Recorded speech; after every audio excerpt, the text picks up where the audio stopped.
Next, Stephen Rattner on the economic scorecard of Trump's tariffs to date.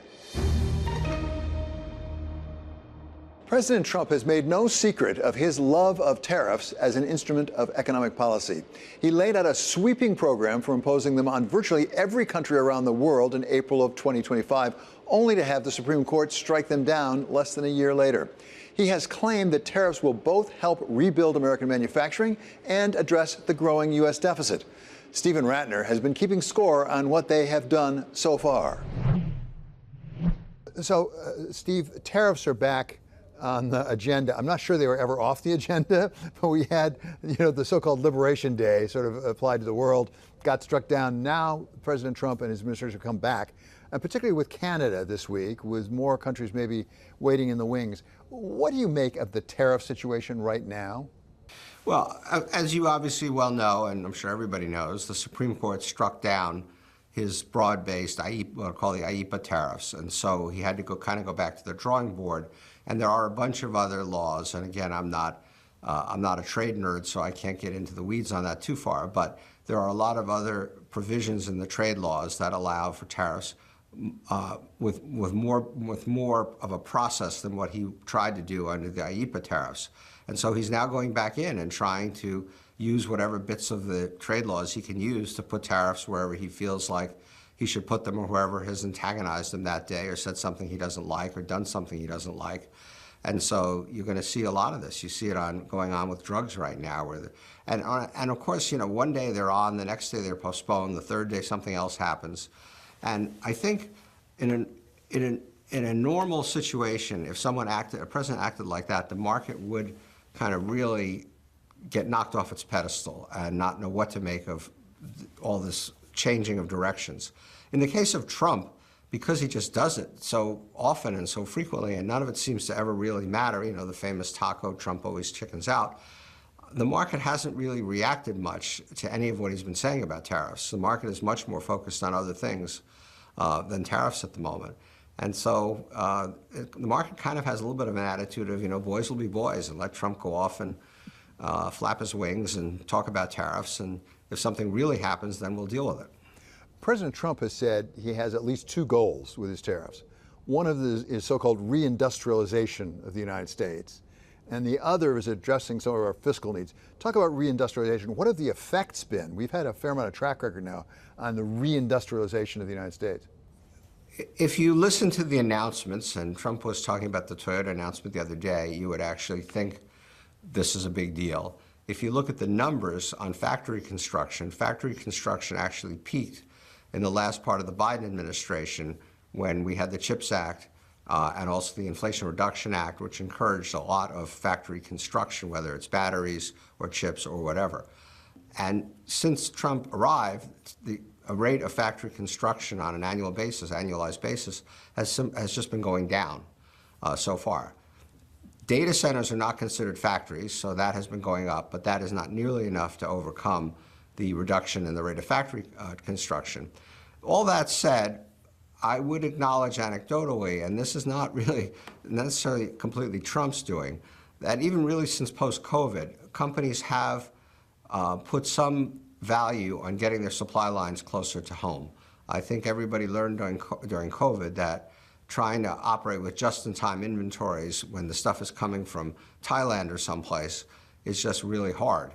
And so I think there's been a modest shift in that direction, and Trump has probably helped it a little bit in that direction.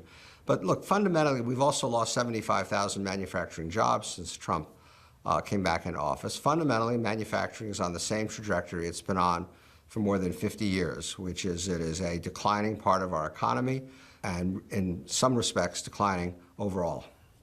Another long-term trend is increasing deficit for the United States government. Another thing President Trump says is, by letting me collect tariffs, I can get that deficit down, that I really address that problem. What has been the experience? How much have we gotten the deficit down because of the tariffs so far?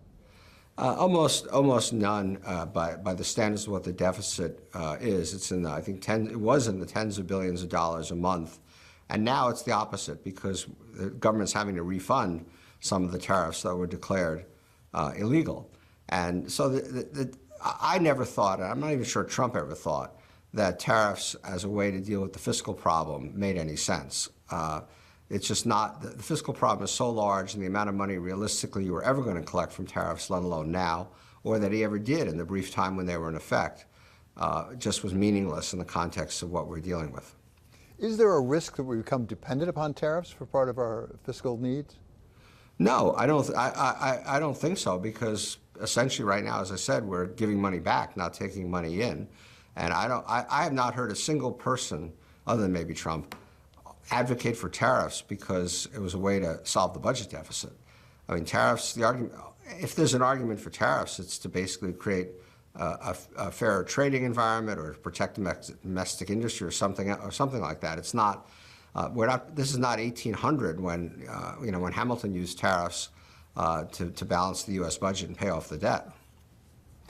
I have heard it said by those who have been close to President Trump that President Trump actually embraces the uncertainty of tariffs, that he thinks it benefits the United States because if he really keeps it uncertain, the trade, it will make it more likely people will need to invest in the United States. People will come to the United States as sort of a safe harbor from that uncertainty. It's an interesting thought, and maybe it's right, I don't know. But yeah, you could imagine that Trump would essentially always in his head say to himself, I'm not going to put like Smoot-Hawley level tariffs in. I'm going to, but I'm going to threaten them here and I'm going to put them in, then I'm going to take them off, but not so much to completely destabilize world trade, but more to get American businessmen to recognize that they should be building closer to home. It's possible. I don't know it for a fact, but it's possible. What does it do, in your estimation, for our relations with the rest of the world? And particularly, let me identify China, because when President Trump came into office the first time, it was really about China and what we were doing in trade. Is he strengthening our hand with respect to China or weakening it? I think every bit of evidence from what's gone on in the first 2.5 years of Trump 2.0 with China shows that China has more leverage than we have. There's very little that we sell to China that they can't get somewhere else, even the famous soybeans. There's a lot of stuff, and obviously rare earth minerals came very much to the top of the list when they cut them off for a time, that China sells to us that we can't get anywhere else. And so I think the lesson of the trade war with China of the last 2.5 years is that the Chinese won, and we just don't have leverage over China. China is, and there was an interesting article I think in the FT or someplace I read yesterday, China is essentially self-sufficient or almost self-sufficient. There's very little China needs to import that it can't make itself. Whereas you look at the U.S. and all the stuff we import from China right now and other places, of course, can we live without bicycle toys and umbrellas? Yeah, probably. But there's a lot of other stuff that comes from China that we, like rare earth minerals, that we can't live without. Steve, as you oversee your investments, do tariffs figure into your investment decisions at all? Yes, we absolutely think about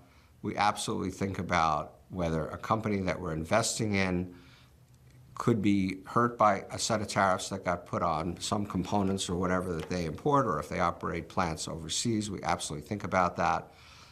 It's not a go, no-go, but it's a checklist item, let's put it that way.